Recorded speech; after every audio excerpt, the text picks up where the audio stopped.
찬송가 379장을 함께 찬송 부르시면서 2024년 9월 5일 목요일 아침 새벽 기도회를 시작하겠습니다.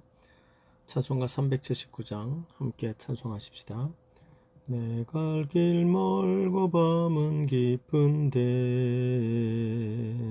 길 되신 주 저 본향집을 향해 가는 길 비추소서. 내 가는 길 다 알지 못하나 한 걸음씩 늘 인도하소서.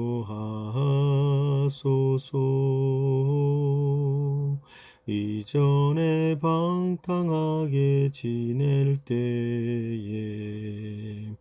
교만하여 내 맘대로 고집하던 이 죄인 사하소서.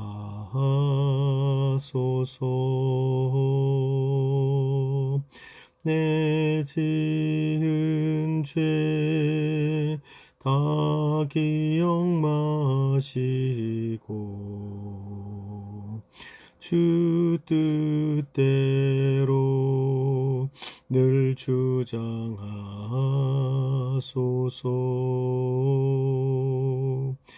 이전에 나를 인도하신 주 장래에도 내 앞에 험산 줄령 만날 때 도우소서. 밤 지나고 저 밝은 아침에 기쁨으로 내 주를 만나리.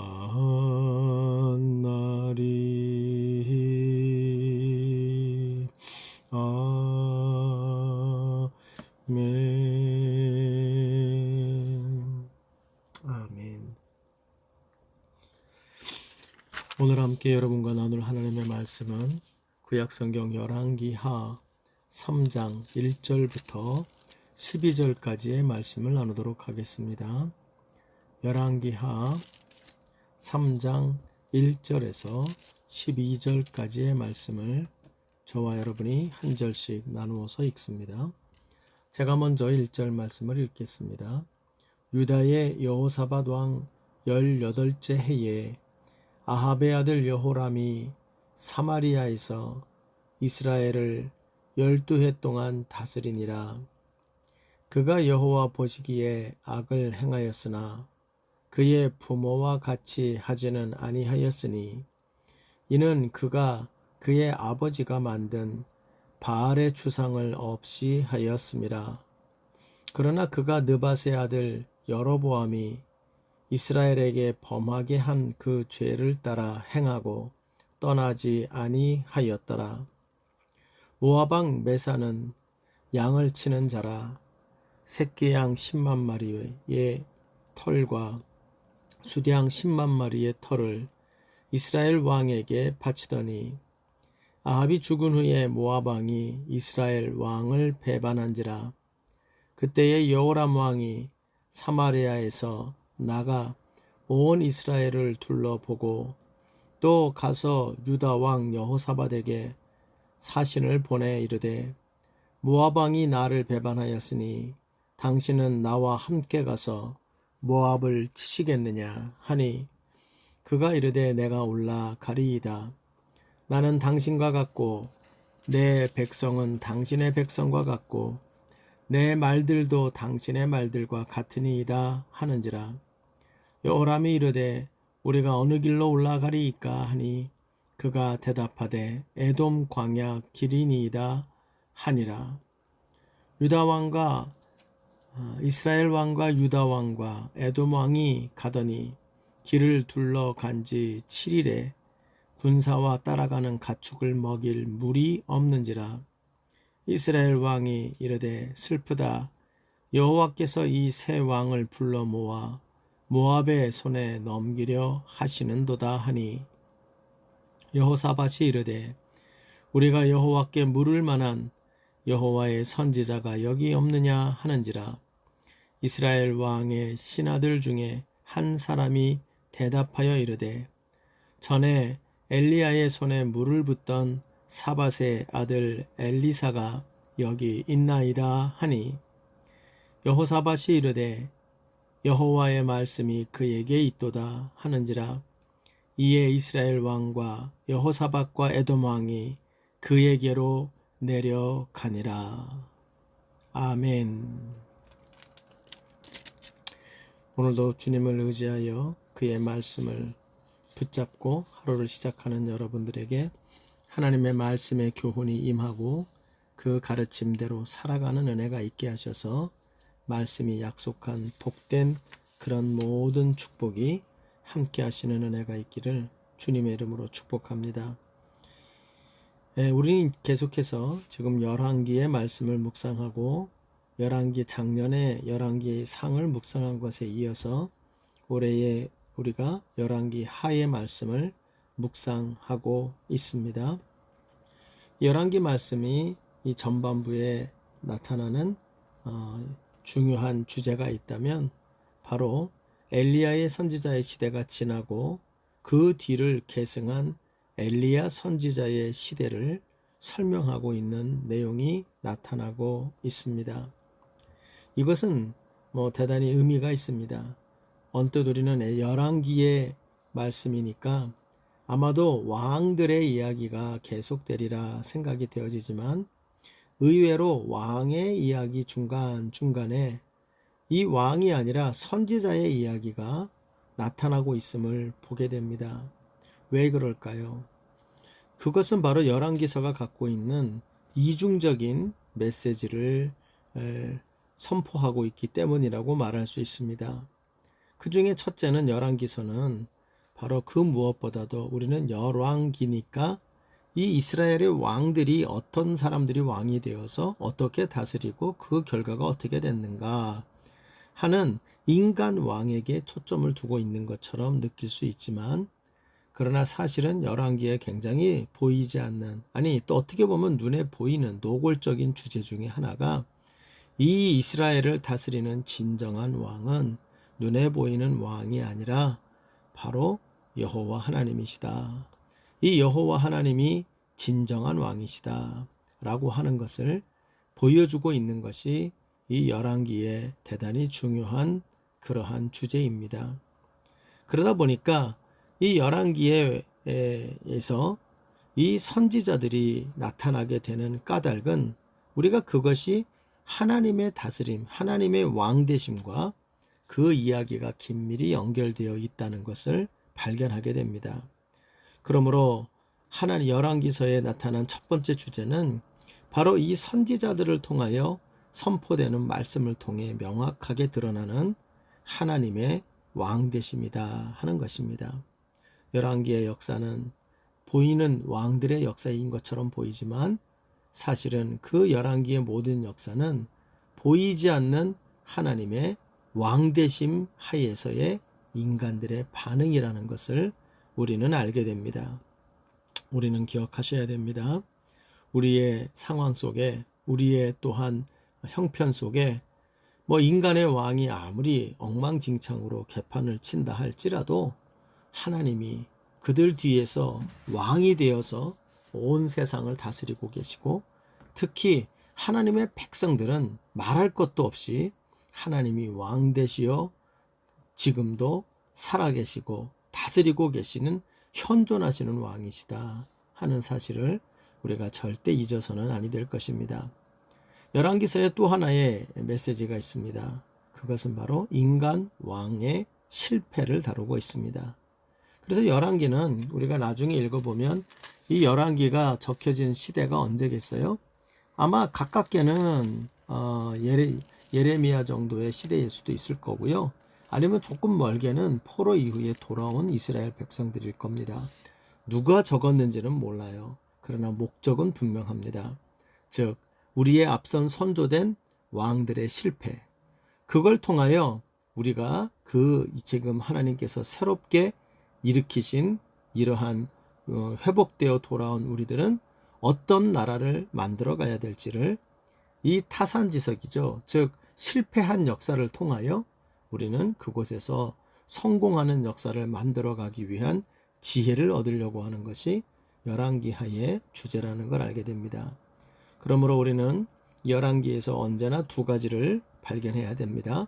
이 메시지 속에 하나님은 어떤 왕으로 좌정해 계시는가, 또 하나는 이러한 하나님의 왕되심 앞에서 우리 인간의 왕과 인간의 통치가 어떻게 실패를 하였는가, 이것을 통해서 우리는 하나님의 왕되심 하에 우리가 그분의 종으로서 하나님의 왕 같은 제사장 된 우리의 삶이 어떻게 성공적으로 이 땅 가운데 하나님 나라를 세우는 그러한 왕된 노릇을 우리가 감당할지를, 그것에 대한 지혜와 교훈을 얻는 우리가 되어야 될 것입니다.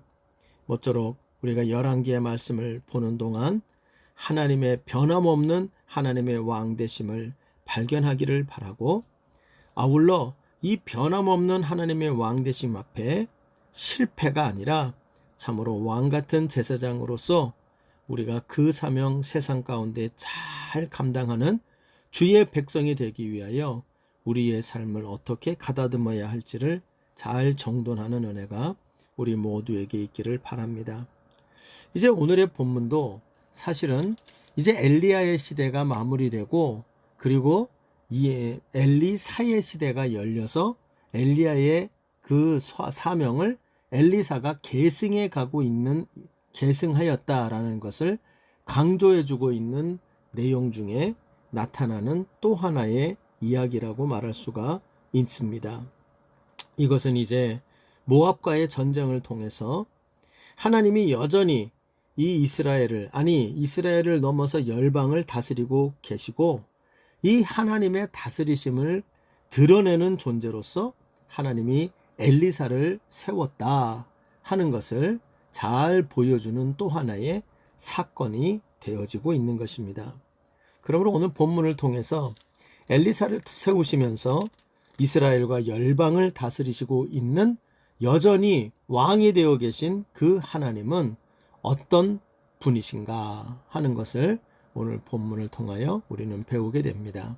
모쪼록 여러분 이 말씀을 통하여 우리는 왕 되신 하나님이 구체적으로 어떻게 그의 왕권을 그의 백성들에게서 행하시면서 왕 되심을 드러내고 있는지를 우리가 살피고, 그걸 통하여 우리가 하나님의 왕 되심을 구체적으로 인정하며 사는 모습이 어떤 모습이 되어야 되는지를 교훈받는 이 아침이 되기를 바랍니다.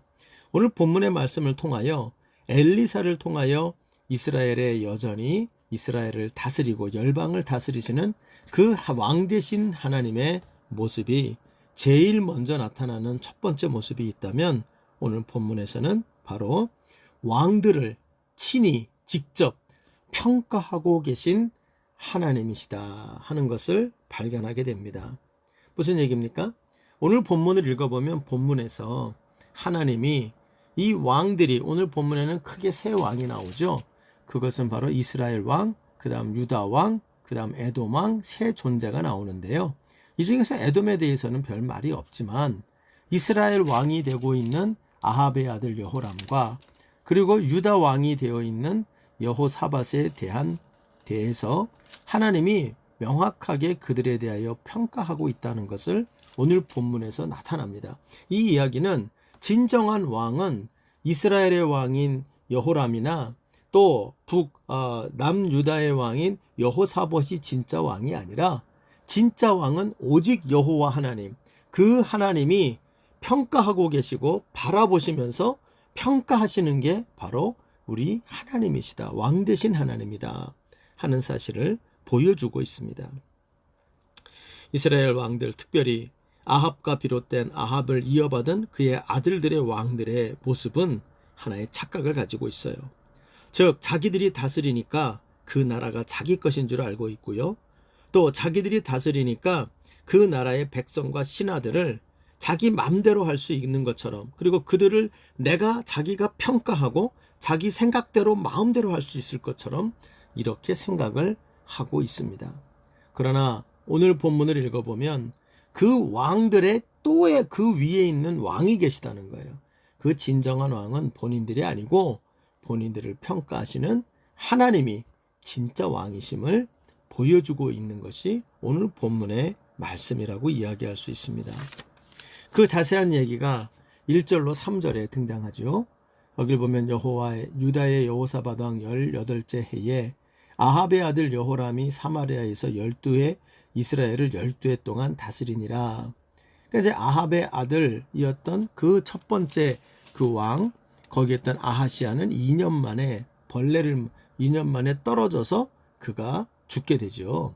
그리고 난 후에 그 다음에 바로 이은 것이 후사가 없었기 때문에 그의 동생인 여호람이 다시 왕이 된 것으로 보입니다. 그런데 그에 대한 이야기가 아주 서두에 딱 나옵니다. 2절을 보면 그가 여호와 보시기에 악을 행하였으나, 여호와 보시기에 악을 행한다.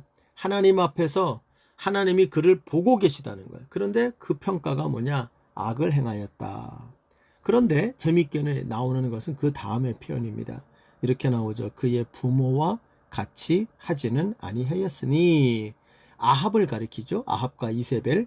그 아합과 이세벨만큼 악을 행하지는 아니하였다. 이는 그가 그의 아버지가 만든 바알의 주상을 없이 하였음이라. 그래 놓고 그런데 3절에 또 결론적인 이야기를 다시 하죠. 그러나 그가 느밧의 아들 여로보암이 이스라엘에게 범하게 한 그 죄를 따라 행하고 떠나지 아니하였다. 느밧의 아들 여로보암이 이스라엘을 혼합주의의 길로 이끌어가서 참으로 우상 숭배의 길로 그 나라가 끌려가도록 만들어버렸죠. 그 길에서는 벗어나지 않았다. 이거 여러분 이렇게 보면 여호람은 괜찮은 왕입니까? 아닙니까? 예, 평가가 이래요. 전반적으로는 악을 행했고, 그리고 그런데 그럼에도 불구하고 잘한 것도 괜찮은 것도 있었고, 하지만 다른 모든 왕들과 별반 다르지 않았다. 이 평가가 매우 섬세하고 자세하게 있다는 걸 봅니다. 여러분, 이것은 하나님의 평가예요. 여호와의 보시기에 여호람 왕이 12해 동안 이스라엘에서 왕 노릇했지만 하나님은 그의 왕 노릇하는 것을 모조리 지켜보며 하나하나 점검하며 그 하나님이 바로 그 여호람 왕을 점검하고 평가하고 그에 대하여 우리 하나님이 말씀하고 계시다는 사실을 알게 돼요. 반면에 오늘 본문은 아니고 내일 본문이지만 이 유다 왕 여호사밧에 대해서도 하나님이 평가를 하십니다. 14절에 나오는데요. 엘리야가 이르되 내가 섬기는 만군의 여호와께서 살아계심을 두고 맹세하노니 내가 만일 유다의 왕 여호사밧의 얼굴을 봄이 아니었으면 그 앞에서 당신을 향하지도 아니하고 보지도 아니하였으리이다. 무슨 얘기입니까? 이스라엘 왕, 유다 왕, 에돔 왕 셋이 어떻게 될지 이 전쟁에 대해서 물으려고 나왔는데 엘리사가 한마디로 얘기하는 거예요. 내가 유다 왕 여호사밧 때문에 당신에게 나와 이야기를 합니다. 하나님의 말씀을 전합니다. 이렇게 말합니다. 그러므로 이 평가는 매우 긍정적인 평가를 내리고 있죠. 여러분, 이걸 통하여 왕 되신 하나님의 모습을 우리는 보게 됩니다. 왕이신 하나님은 우리를 바라보며 평가하고 계신 하나님이라는 것을 잊지 말아야 돼요. 간혹 가다가 우리 가운데 좀 하나님 앞에, 왕 되신 하나님 앞에 좀 건방을 떠는 경향들이 있죠. 우리가 하나님을 평가하려고 드는 거죠. 우리가 하나님을 평가해서 하나님 이건 맞고요, 이건 틀리고요, 이건 이렇게 하셔야 되고 저건 저렇게 하셔야 되고요. 그러나 아닙니다. 왕 되신 하나님이 우리를 평가하는 것이지 우리가 하나님을 평가하는 것이 아니다 라는 것을 우리가 알게 되는 것입니다. 사랑하는 여러분, 우리는 이 왕 되신 하나님의 그 주권과 왕권을 온전히 인정한다면 우리는 그 하나님 앞에서 우리는 평가받는 사람들이라는 사실을 꼭 명심하고 하나님 앞에 두려워하고 하나님 앞에 바르게 행하기를 불꽃 같은 눈으로 보고 계신 그 하나님을 의식하면서 언제나 두렵고 떨림으로 겸손함으로 하나님 앞에 서는 것이 바로 우리의 모습이라는 것, 왕 되신 하나님을 인정하는 모습이라는 것을 명심하며 우리가 진정 하나님이 왕 되심을 인정할진대 그 왕이신 하나님은 우리를 불꽃 같은 눈으로 바라보며 평가하시는 하나님이시다. 이 사실을 꼭 명심하는 저와 여러분의 삶이 되기를 간절히 바랍니다. 오늘 본문에 나타나는 이 엘리사를 통하여 이 땅을 다스리는 왕이 되어 계심을 보여주시는 하나님의 두 번째 모습이 있다면 그것은 바로 말씀하시는 하나님입니다. 침묵하는 하나님이 아니에요. 왕이신 하나님은 명확한 자신의 뜻과 그리고 명확한 옳고 그름에 대한 명확한 본인의 계획에 그리고 기준을 말씀하시는 하나님이시다. 이렇게 오늘 본문에서도 역시 이야기를 합니다. 이 왕이신 하나님이 그의 백성에게 말씀하시는 하나님이라는 증거는 매우 이 성경 전체와 열왕기 말씀에 뚜렷합니다. 그것은 바로 두 가지죠. 선지자의 존재 그리고 율법의 존재입니다. 율법과 선지자가 버젓이 살아서 그 율법과 선지자가 선포되고 있는 한 하나님은 말씀하고 계신 겁니다. 오늘 본문에서도 보면 새 왕이 북이스라엘과 남유다와 에돔의 이 연합군이 모압 왕을 치기 위해서 나아가게 됩니다. 그런데 나아가는 중에 위기를 만나게 되죠. 9절을 보면 그 위기가 바로 물이 없는 것입니다. 이스라엘 왕과 유다 왕과 에돔 왕이 가더니 길을 둘러간 지 7일에 군사와 따라가는 가축을 먹일 물이 없다. 이것은 식량이 떨어진 것과 참으로 마찬가지로 큰 위기죠. 어떤 의미에서는 더 큰 위기입니다. 이 사막과 떼약볕이 있는 곳에서 물이 떨어졌다는 건 모두가 이제 조만간 죽게 됐다는 것을 의미합니다. 실제로 여러분 어떤 사람이 이렇게 경험해 본 것을 보면 사람이 밥을 못 먹으면 한 2주는 견딘다고 하지요. 그러나 물을 못 먹으면 일주일을 견딜 수 없다고 이야기를 합니다. 그만큼 이것은 더욱더 치명적인 위기가 벌어졌고 여기에서 전쟁에 이길 길은 없는 것입니다. 그런데 이때에 참으로 이런 어려움을 만났을 때에 이스라엘 왕은 한탄을 하고요. 거기에 비해서 여호사밧 즉 남유다의 왕인 여호사밧은 하나님의 말씀을 구합니다. 그래서 11절에 가보면 이런 얘기를 하죠. 여호사밧이 이르되 우리가 여호와께 물을 만한 여호와의 선지자가 여기 없느냐 하며 하나님의 말씀에게로 나아가는 모습을 보게 됩니다. 이에 대하여 말씀을 들을 곳이 있습니다 라고 하는 이야기를 듣자마자 여호사밧이 주도하여서 하나님의 말씀 앞으로 나아갑니다. 그러면서 여호사밧이 이렇게 이야기하죠. 12절을 가보면 여호사밧이 이르되 여호와의 말씀이 그에게 있도다 하는지라. 지금 이 세 왕이 지금 문맥적으로 보면 선지자인 엘리사에게로 나아가는 것처럼 보이지만 엘리사에게로 나아가는 것은 결국 어디로 가는 거냐면 여호와의 말씀으로 향하여 나아가고 있는 것을 우리는 보게 됩니다. 여러분 이것은 무슨 얘기입니까? 마치 그 전쟁을 치르거나 혹은 어떠한 일을 수행함에 있어 신하가 일을 하다가 어떻게 해야 될지를 모르게 된 거예요. 그럴 때 또다시 명령을 구하고 어떻게 해야 될지 명령을 내려주기를 구하는 신하들의 모습처럼 이 세 왕의 모습이 비춰집니다. 그러면서 누구의 말을 들어요? 왕의 말, 왕이신 그리고 사령관이신 군대장관이신 그 분의 말을 들으러 나아가는 겁니다. 그러므로 이 세 왕에게는 또 다른 왕이 존재해요. 그게 바로 여호와 하나님, 말씀하시는 하나님이 여기에 존재함을 알게 돼요. 그래서 결국 이 하나님의 말씀이 이제 내일 본문에서도 자세히 보겠지만 그들에게 임하게 되어지고 그 말씀에 의하여 하나님이 진정한 우리를 승리케 하고 이스라엘을 복주시는 하나님이시라는 사실을 다시 한번 확인하게 됩니다. 그러므로 여기에서 우리는 분명히 배우게 됩니다. 왕이신 하나님은 어떤 분이시냐? 왕이신 하나님은 아무 얘기도 안 하고 뒷짐지고 팔짱 끼고 앉아서 쳐다보는 하나님이 아니고 니들이 알아서 해 하고 냅두는 하나님이 아니고 그 왕이신 하나님은 자기 백성들에게 말씀하시는, 명령하시는 하나님이다 하는 것을 알게 됩니다. 그러므로 여러분, 우리가 하나님의 주권과 왕권을 인정하며 산다는 게 뭐냐? 그것은 또 하나 명확한 것이 있어요. 그것은 바로 하나님의 말씀을 듣고 그 말씀대로 살아가기를 위하여 분별하기에 힘쓰는 신앙생활을 하는 것, 하나님의 말씀에 귀 기울이는 신앙생활을 하는 것, 이것이 바로 왕 대신 하나님을 우리가 인정하는 모습이다 하는 것을 알게 됩니다. 그러므로 여러분, 하나님이 진정 우리의 삶과 우리의 가정과 우리의 교회와 이 나라 이 민족 열방을 통치하시고 다스리는 왕이심을 믿을진데 그 하나님의 말씀에 우리가 더욱더 가까이 하는 삶을 사는 우리가 되기를 부탁합니다. 부지런히 읽으시고요. 요즘 열심히 통독하셔서 너무나 제가 기쁩니다.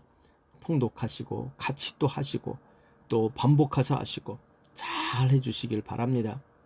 그러나 읽는 거로만 끝나지 말고 그 말씀 중에 좋은 말씀들 할 수만 있으면 아예 통째로 외우기도 하시고, 뿐만 아니라 외우는 것만 갖고 되는 게 아니라 그것을 연구하여 배우기도 하시고, 또한 배운 걸 가지고 가르치기도 하시고, 그러나 더욱 중요한 건 그 배우고 가르친 말씀을 붙잡고 함께 실천하는 자리까지 나아가기를 바랍니다. 이렇게 말씀을 중심으로 읽고 외우고 배우고 가르치고 실천하는 신앙생활을 하는 것 자체가 우리에게 왕으로 계신 왕 되신 하나님을 우리가 제대로 인정하며 살아가는 모습이라는 것을 꼭 잊지 않는 우리가 되기를 바랍니다. 세 번째로 오늘 본문에 나오는 왕 되신 이스라엘의 왕 되신 하나님, 이 하나님의 세 번째 모습이 나옵니다. 그것은 바로 위기의 상황을 기회의 때로 기회의 상황으로 주시는 하나님이라는 거예요. 위기를 기회로 주시는 하나님이시다. 오늘 무슨 말인가 하면, 오늘 본문을 보면 아까 말씀드렸던 것처럼 9절 이후로 이 이스라엘과 유다와 에돔왕 세 연합군이 모압을 향하여 나아가고 있는 이 전쟁을 치러 가는 이 과정에 참으로 큰 위기를 만났어요. 즉 그들이 먹일 물이 완전히 없는 상황이 되었죠.